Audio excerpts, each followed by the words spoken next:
Atiti. We don't go away. We don't go away. We don't go away.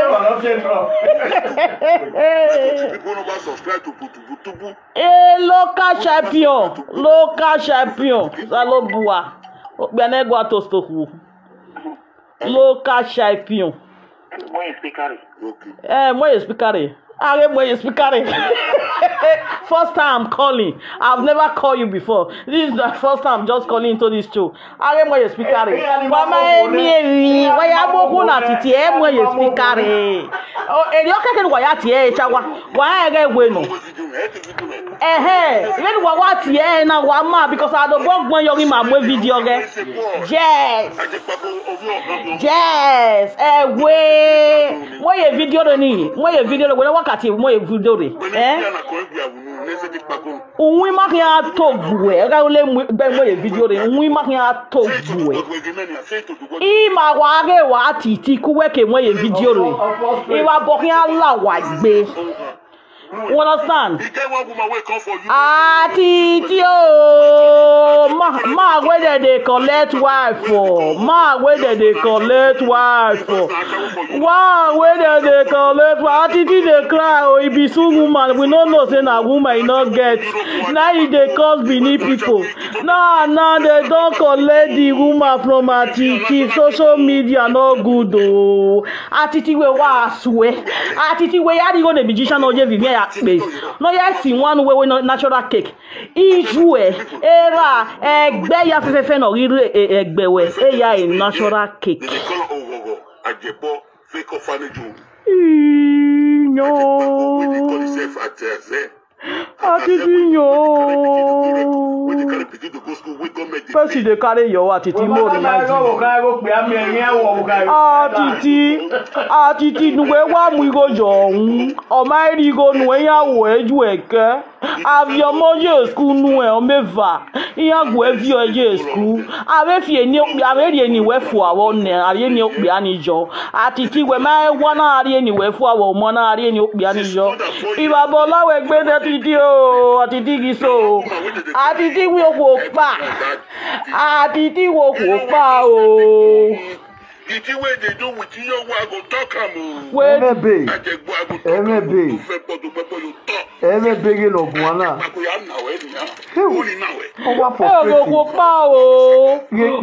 Wow, husband and wife now come dey do saga now. Hello everyone.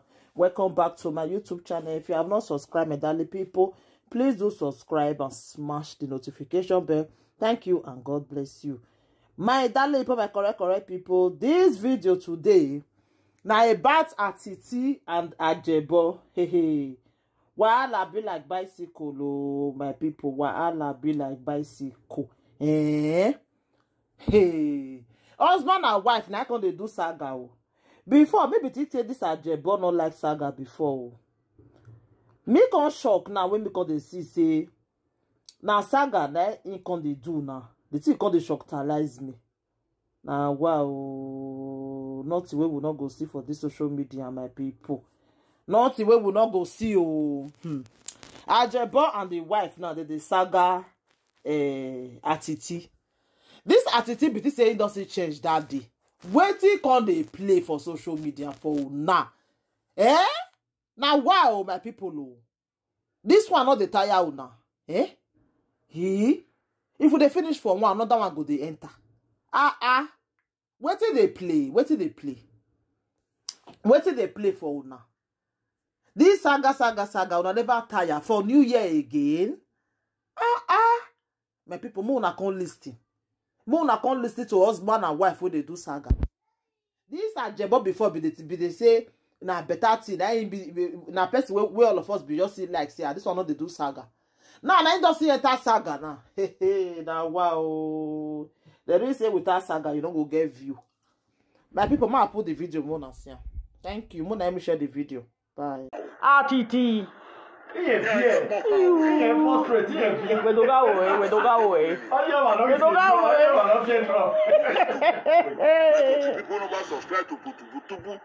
Local champion. Local champion. Salobua. Bianegua tostoku. Local champion. Moye speaker. Moye speaker.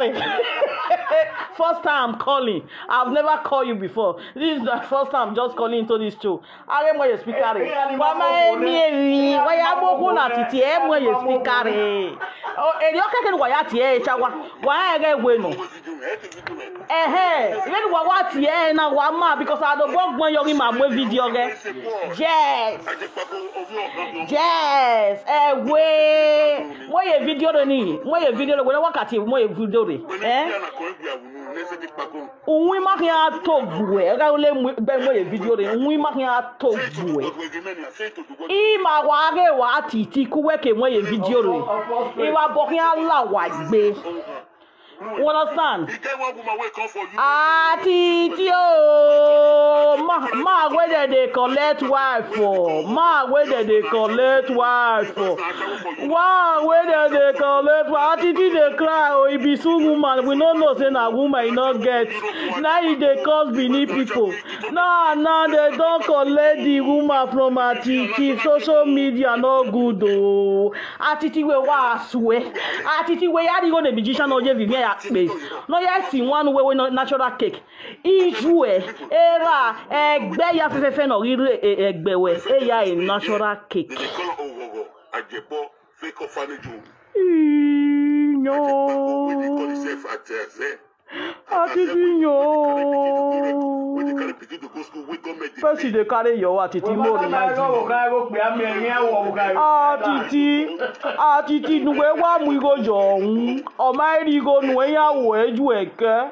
Avio moje school nuwe omeva. Iya gwe vio je school. Ave fie ni ri ni wefu awo ne ari ni okbi ani jo. Atiti we ma wana ari ni wefu awo mo na ari ni okbi ani jo. Iba bola we gbe Atiti o. Atiti giso. Atiti we wo pa. Atiti wo pa o. The way they do with you, I go talk am. Big no buana.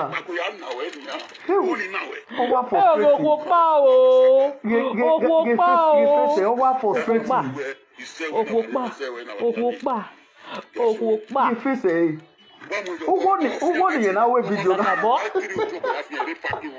want a packing. A packing your cake and wine, ye mana wa, Matota ye bedi la bafecoge, where my lobby, Maria, where young one you are. Uma, where I went wearing be again, where I went wearing be again.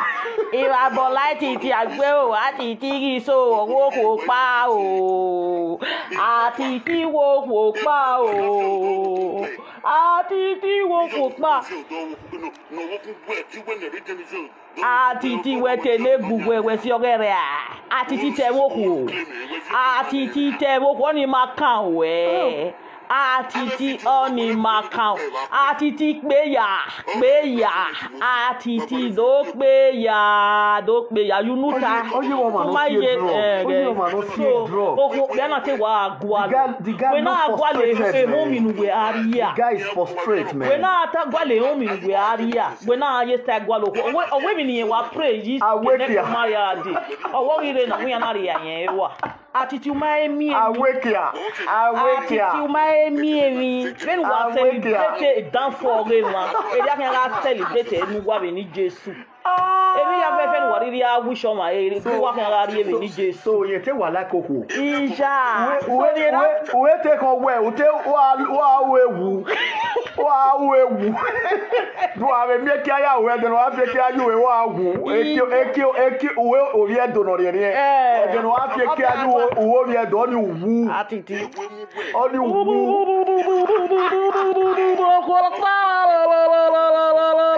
Atiti ọ̀gá màhìn Atiti ọ̀gá màhìn mayawe we nwa ma mayawe we keke mama ewege we de at least okeke ni ma gbe onu na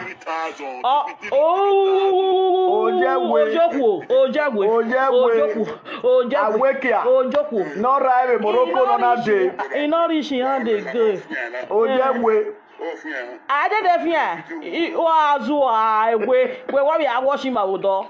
Where we are washing my door. Oh, Jewwe, oh, Jewwe, oh, Jewwe. Tiffy, Jankoliko, how are you? Hey.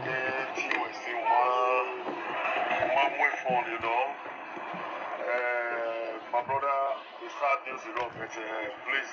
Oh, Jewwe, oh, Jewwe. I wait here. Sad news, you know. Ewu Atiti, we ma bere owiwe. Owe worry omoje school. Owe worry owoye school. No wo ka you e ke ori owoye school Atiti. Atiti, no, Igo Sarah was war. Igo Sarah was war. We why is war? Atiti wo yezuo. Woman negbo wozuo. Anyway, ga agbovoji. Uze gbavo na tele mu kun eki aladi. Amare eki awe egukun ajukun nu so atest to wina. Una wina gbondo de wuge oma wina be gbo da the way fake medicine here. Una de gbe we woni. Oji gbavo na la we gbe. Orphanage okun yen tebeki. Una do donate nu enu do ya we give away. Nudo ya we give away. Iwa bo Allah we gbe wa gbon. Iwa bo Allah we gbe wa gbon we. So e mo ko du we mi ana wa doga Titi. Wa doge me la egbe ba da. Iya ku efu. Iya ku Atiti fu o. Atiti adari jona we video so wo ku pa. Atiti okuowo Atiti so okuo ite wa de Atiti so okuo ite wa de me ga tie bonu we lati wa ona ya gu egbe Atiti ani na ye meta mo ko ni na we omo na kian do oga o we ni ya de egbe do agi o we no je eni ta mo ko ni we na we ne no pa be ya sunu eni ya oni ya be we because e wo bi wa kin wo bia ari quick bia ikbia Ikbia. Ikbia. Frustration is frustrating and we are here. Me and I will be doing. Why they not pa give you? You don't see woman where pa give you. Uda we give you order. Atiti uda we give you order. Tu na me woman or paki go no. Uda here Atiti. We guya Atiti. Yo, audio ga dawe. Audio dawe. Udan.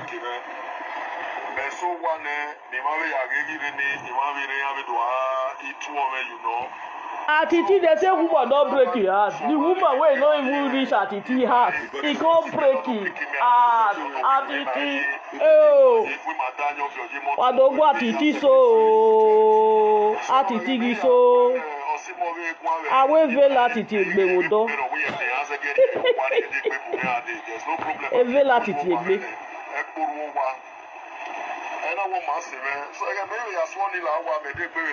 Ajebo Ojewe. Owe ya iwe ya la afoju Ojewe mu le yan do ati yan Ojewe. Igai. Ewe no oro mi na ya fefe awo tu reya. Okoko ureya.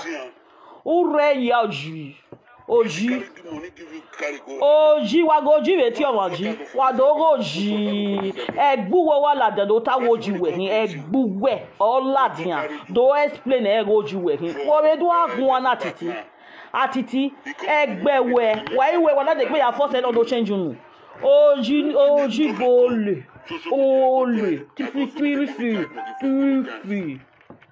Atiti okwo wa pa we na wa sun wa meme na okwo no ma de so wo bo okwo no ma de so wo bo if you know say you be na boo we no go even stand with you he no go even stand with you be stained to him you be stained dirty boy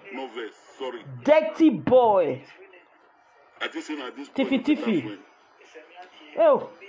You don't even get one the way they call you friends. You don't even get one the way they call you friends. Mugu.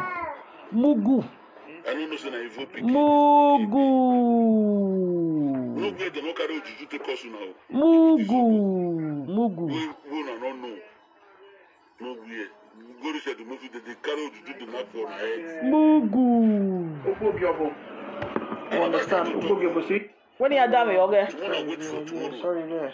I promise to. Atiti dawe ogwo e oje wo na otun do ya gun ai. No, we are Atiti. So his real name is not Atiti. His real name is Semi. Okay? It's a Oromia Street. Oga ye. So, Atiti. Of your Oromia Street. Yo bolo. Ogo ya fo Oromia o. Wa do oji. Oji. Era is from Eboleka. Then he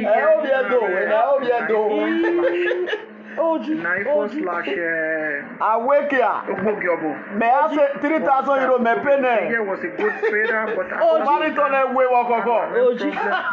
Oji bubu ye when we ta so ma bege la me comment on your damene wo. Yeah when we ta. We are no eri gbe aja. We are na vie ye mi gbe aja. Yeah go ti o te no te gbe yan. Problem ko ke won le o si ene era na rere wu. Ẹ̀wọ̀n yé mi gbéra. Torí rhino, understand? Torí rhino. Mi was a me. On donna vima, yegbo vima lode. Osoga leke via guale. All those guys know me. Only multi get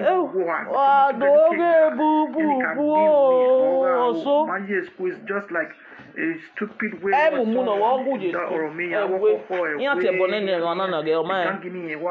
You operate. You understand? So after all this time, era Otoni no ari okuwera ni. No ari okuwera. Enyagi ya seize. So semi we on there of you at the end. Okori ni ati okoparo ni ati year day.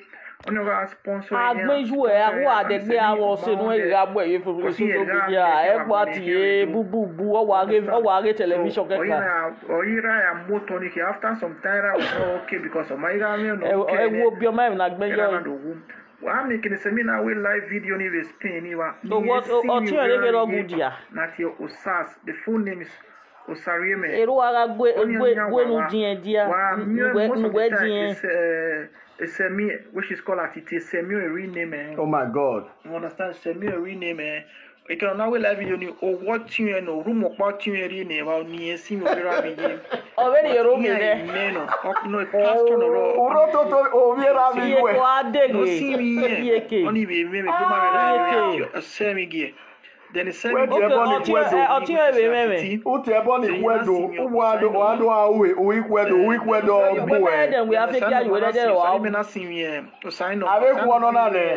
only red double think she is now in the UK. She's people.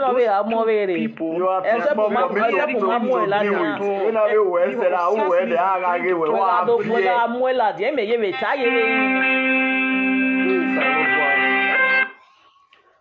No worry, more talk first. Listen first, I beg. Wàá mú ọwọ́ ìlàdìyàn èrè ààrẹ ẹ̀bọ̀ ayáhùwọ̀ ẹ̀gẹ́gẹ́ nù. Listen first, I beg. Don't let me block you, I beg. Oni agbẹ́wà wẹ́gbẹ̀ jà wẹ́dẹ̀ gbé ìwé wúlò. Ìyẹn máa ń wúwo ni èyí òní ara gbẹ̀yìn sí drug yà. Ìyẹn sí drug yà. Ọ̀rẹ́ wàá make ọ̀nà wẹ́ live video náà wú ni. Ọ̀gá àwọn ènìyàn gbà náà ọ̀bẹ̀ ìwé náà náà kò máa dín. I don't want pick now. Don't let me block you. I don't want pick on. Don't let me block you. I'll block you. Listen to this audio first. Except the not Germany because the guy in family with Germany.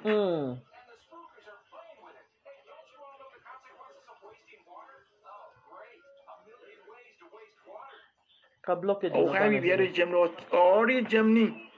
I want to miss me